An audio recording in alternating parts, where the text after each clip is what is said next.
Well, dear students, myself Dr. Ashish Garg, Associate Professor in Chemistry, सेठ RN Ruia government college, Ramgarh Shekhawati, district Sikar, Rajasthan. बच्चों, हमने BSc part second organic chemistry में एक topic है aldehyde and ketones. इसके पहले मैं एक और यूनिट है फिनोल्स, उसके कंप्लीट लेक्चर्स में अपलोड कर चुका हूं, 9 पार्ट्स। एल्डिहाइड कीटोन का ये part 4th, BSc part second organic chemistry, aldehyde and ketones. बच्चों, इसके पहले मैंने 3 पार्ट्स फॉर्म किए हैं और 3 पार्ट्स के अंदर पहले पार्ट में कार्बोनिल कंपाउंड्स का introduction, structure and bonding, nomenclature, और सेकंड पार्ट में आइसोमेरिज्म एंड सिंथेसिस मैंने स्टार्ट किया था। यहां पर बच्चों थर्ड पार्ट में मेथड ऑफ सिंथेसिस, किस तरह से कार्बोनिल कंपाउंड्स फॉर्म होते हैं, यहां पर this is the part 4th। Now बच्चों, यहां पर पार्ट 4th में we start the chemical reactions, है ना। तो केमिकल रिएक्शंस पढ़ने से पहले हमें nature of the carbonyl compound, carbonyl group, हमें कार्बोनिल समूह की प्रकृति के बारे में कि किस तरह की इसकी नेचर होती है। मैंने पार्ट 1st में भी ये कहा था, पार्ट 1st में भी मैंने ये कहा था कि हमें structure and bonding is very very important.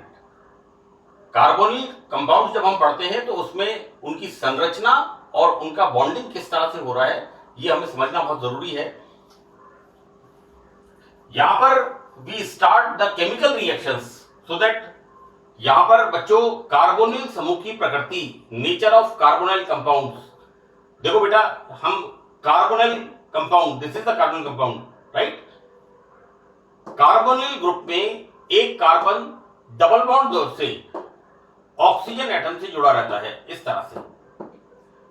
चूंकि ऑक्सीजन की इलेक्ट्रोनेगेटिविटी कार्बन से ज्यादा है बच्चों, यहां पर मैंने पार्ट 1st में भी बताया था कि oxygen is the second element of periodic table having the highest electronegativity 3.5 electron volt. Clear.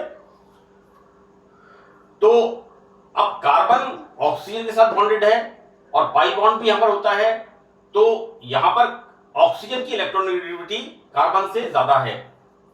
अतः दोनों में स्थित, दोनों के बीच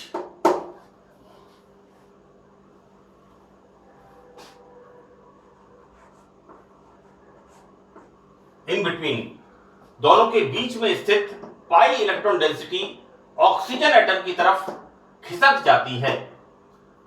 यहां पर ये carbon and oxygen, oxygen is more electronegative, तो यहां पर पाई इलेक्ट्रॉन्स अट्रैक्ट होते हैं ऑक्सीजन की तरफ, राइट।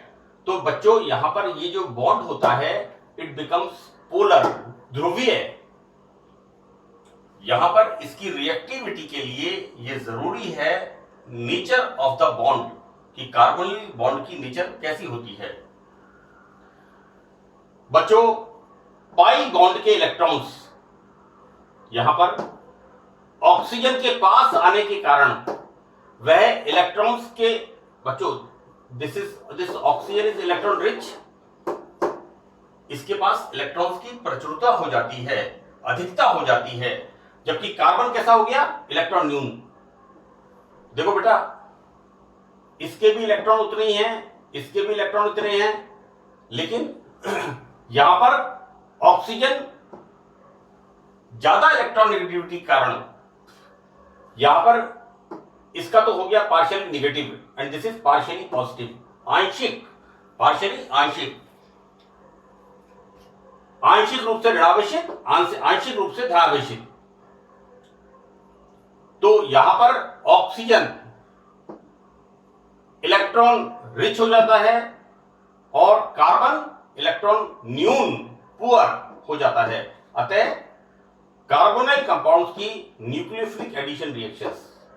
इट्स इंटरेस्टिंग थिंग, मतलब मेरा बहुत ही इंटरेस्टिंग टॉपिक है electrophilic nucleophilic reactions, number of various of reactions. यहां पर कार्बोनिल कंपाउंड्स की जो रिएक्शंस हम देखते हैं। अब बेटा यहां पर हमें देखो देखना क्या है कि reactivity of carbonyl compounds, carbonyl यौगिकों की अभिक्रियाशीलता कैसे इफेक्टेड होती है। It's very interesting, see like this. यहां पर क्या हो रहा है, इस तरह से कार्बोनिल ग्रुप सबके अंदर जितने भी मैंने एग्जांपल लिखे हैं सभी के अंदर ये कार्बोनिल ग्रुप कैसे हो रहा है, इस तरह से पोलर।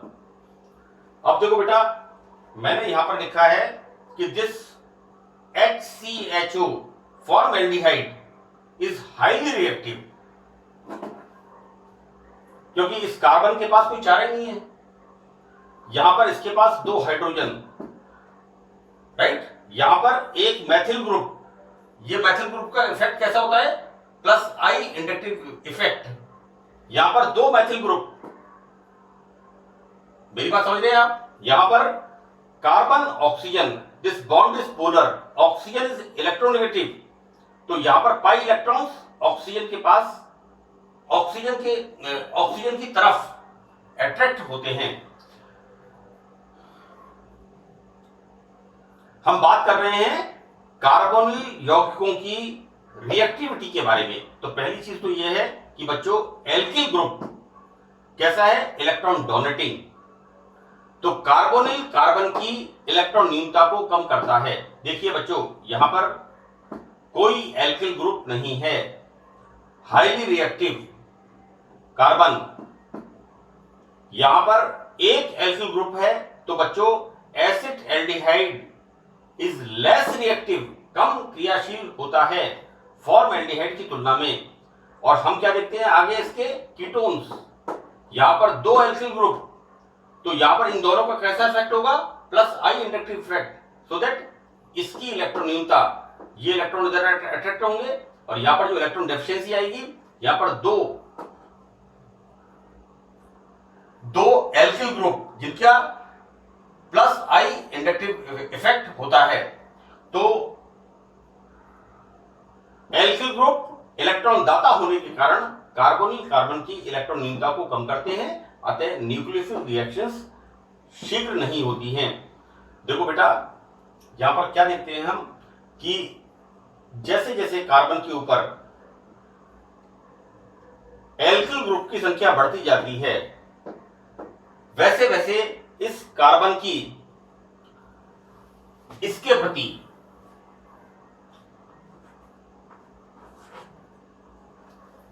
न्यूक्लियोफाइल इलेक्ट्रॉन रिच, इसके प्रति क्रियाशीलता कम होती जाती है ना।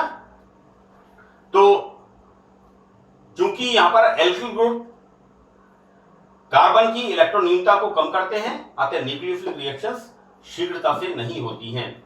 हम देखें यहां पर formaldehyde, acetaldehyde, acetone, dimethyl ketone, और इस तरह से हम देखें कि कार्बन के ऊपर 2 एल्किल 3 एल्किल, तो रिएक्टिविटी ग्रेजुअली कम होती जाती है।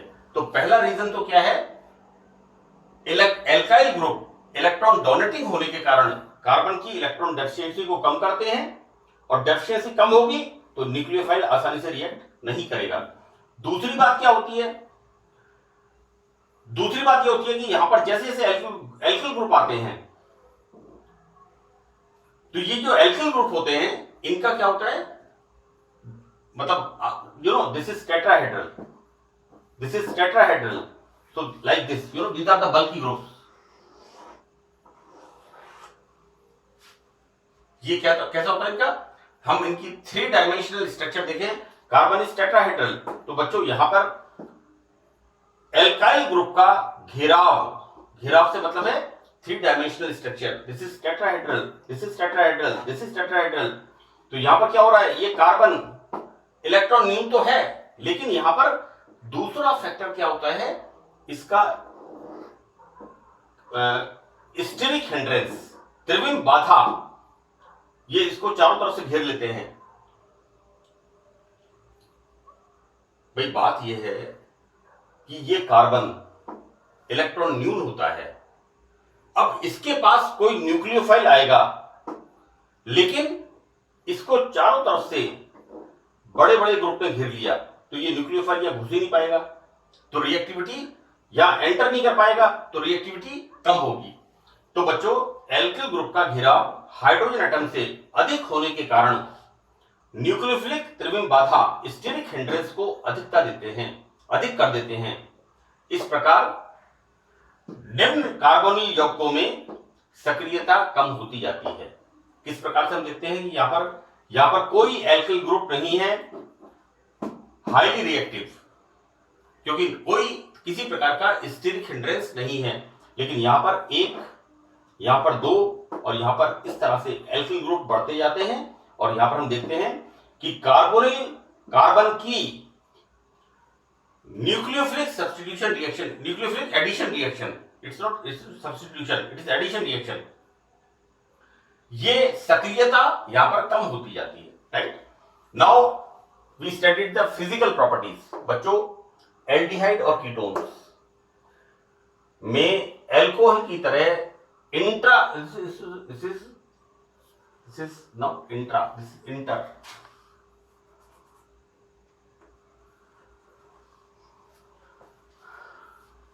दो शब्द है बच्चों, एक तो है इंट्रा और एक है इंटर। राइट, अगर हमारी सोशल बॉन्डिंग स्ट्रांग होगी और हमारे ऊपर कोई विपत्ति आती है तो 10 लोग हमारे साथ इकट्ठे हो जाएंगे, लेकिन हम अगर किसी से किसी प्रकार का रिलेशन नहीं रखते हैं, राइट, इंट्रोवर्ट होते हैं, तो क्या होगा, जब हमारे ऊपर कोई विपत्ति आएगी तो हमारे पास कोई नहीं आएगा और हमारा बॉइलिंग पॉइंट कोई भी निकाल देगा। समझ रहे हैं आप? तो यहां पर बच्चों एल्डिहाइड कीटोन्स में क्या होता है, एल्कोहल में क्या होता है, एल्कोहल में इंटरमॉलिक्यूलर बॉन्डिंग, सो दैट यहां पर एल्डिहाइड कीटोन्स के अंदर इंटरमॉलिक्यूलर बॉन्डिंग नहीं होती है। अतः यहां पर एसोसिएशन, मैं अपने समाज में जाता हूं, अपनी टीचर्स कम्युनिटी में जाता हूं, मेरा एसोसिएशन अच्छा है तो मेरा बॉइलिंग पॉइंट हाई होगा। लेकिन अगर मैं आइसोलेटेड रहता हूं तो ऑब्वियसली मेरा बॉइलिंग पॉइंट कम होगा, कोई भी मेरा बॉइलिंग पॉइंट निकाल देगा। यहां पर बच्चों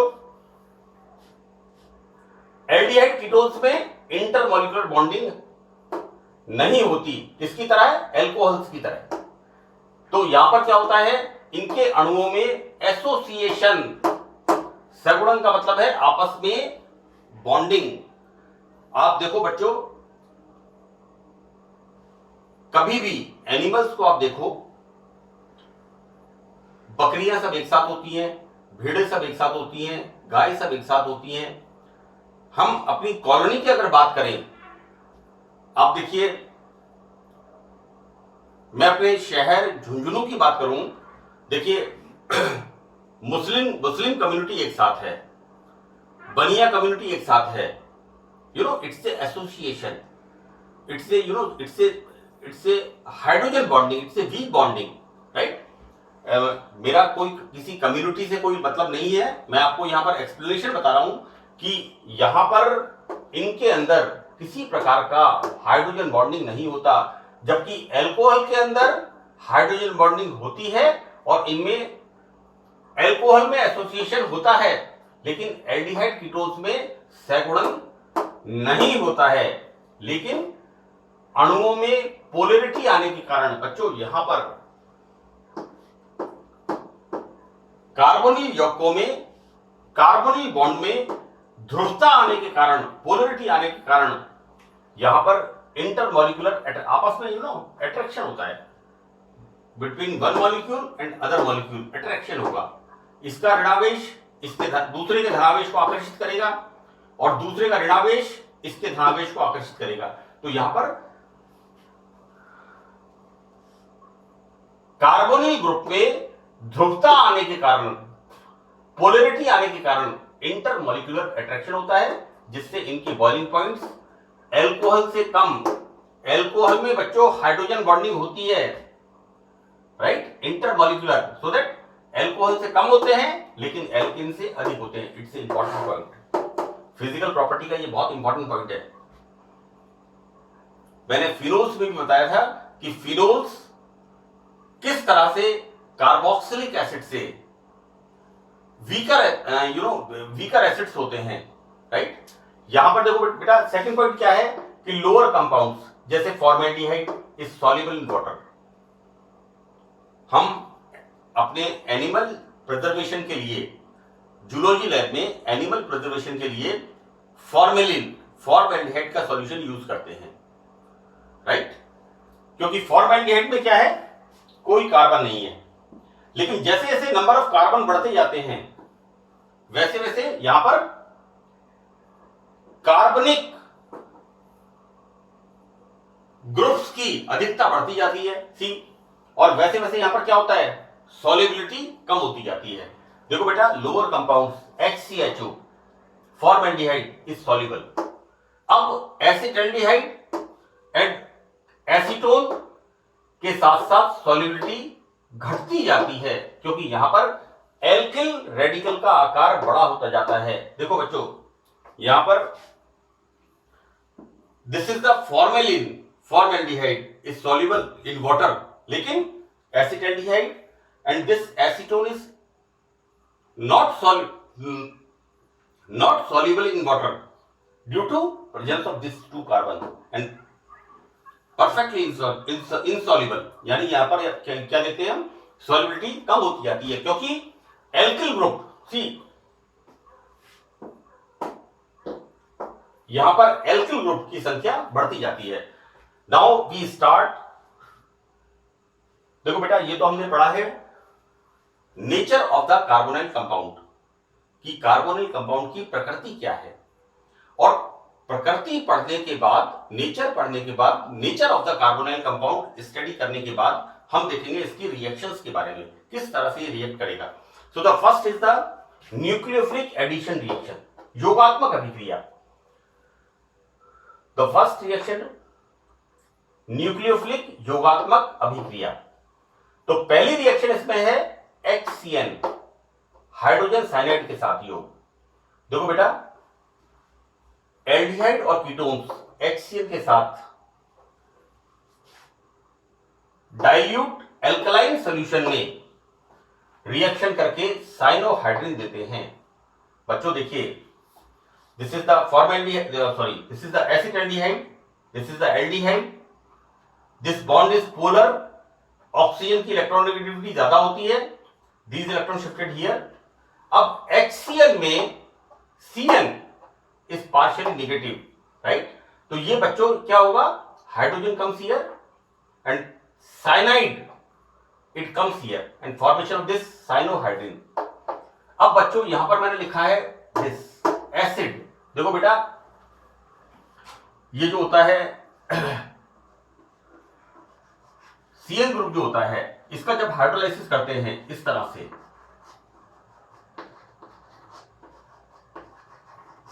right, now here removal of ammonia, right, और फॉर्मेशन क्या हो गया,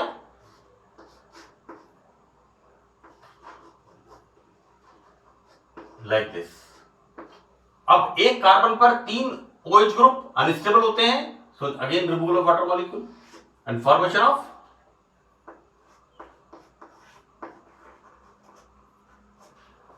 this carboxylic acid। see this is the carboxylic acid। किस तरह से ये साइनाइड जल अपघटन करके क्या बना रहा है, कार्बोक्सिलिक एसिड। बच्चों R बराबर CH3, मैंने आपको स्टीरियोकेमिस्ट्री में बताया है CH3 CH COH, ये कौन सा एसिड है, लैक्टिक एसिड। तो कई बार पूछ लेते हैं बच्चों कि एसिटल्डिहाइड से लैक्टिक एसिड, R बराबर CH3। सेकेंड रिएक्शन बच्चों देखते हैं, हम क्या देखते हैं कि यहां पर ketone when react with HCN same reaction and formation of this cyanohydrin, और इसका जब हम हाइड्रोलाइसिस करते हैं then formation of acids like this. जिस तरह से यहां पर साइनाइड का हाइड्रोलाइसिस किया हमने, बच्चों देखो यहां पर C triple bond N, 3 water molecule, removal of ammonia, and यहां पर कार्बन के ऊपर 3 OH ग्रुप अनस्टेबल होते हैं, removal of water molecule and formation of this carboxylic acid. So this is the reaction. एक और रिएक्शन है बच्चों, ये अमीनो एसिड्स का सिंथेसिस। आप लोग जब 12th क्लास में बायोकेमिस्ट्री पार्ट पढ़ते हैं उसके अंदर ये रिएक्शन दी हुई है। मैं आपको बताऊं कि ये बीएससी पार्ट फर्स्ट का जो सिलेबस है ये थोड़ा सा एक्सपेंड किया हुआ है, अदरवाइज ऑलमोस्ट ये मतलब मुश्किल से 35% इसको एक्सपेंड किया है, अदरवाइज रिएक्शंस बिल्कुल 12th वाली स्टैंडर्ड रिएक्शंस है। यहां पर ये जो आपका पार्ट सेकंड का जो सिलेबस है, यहां पर आप देखते हैं बच्चों कि रिएक्शंस में थोड़ा सा expansion. See this reaction, now this aldehyde react with ammonia in the presence of HCN, right? Now formation of this, इसका जब हम हाइड्रोलाइसिस करते हैं सेम वे, ये CN ग्रुप इस तरह से हाइड्रोलाइसिस होकर के क्या बनाता है, carboxylic acid, and this is the alpha amino acids, right? ये अमीनो एसिड्स मैंने बीएससी पार्ट 3 में बहुत डिटेल में एक्सप्लेन किए हैं। सो दैट्स ऑल, यहां पर formation of alpha amino. So this is the first reaction, this is the nucleophilic योगात्मक अभिक्रिया। सो बच्चों मुझे उम्मीद है कि आपको ये लेक्चर समझ में आया होगा। So that's all in this lecture, thank you.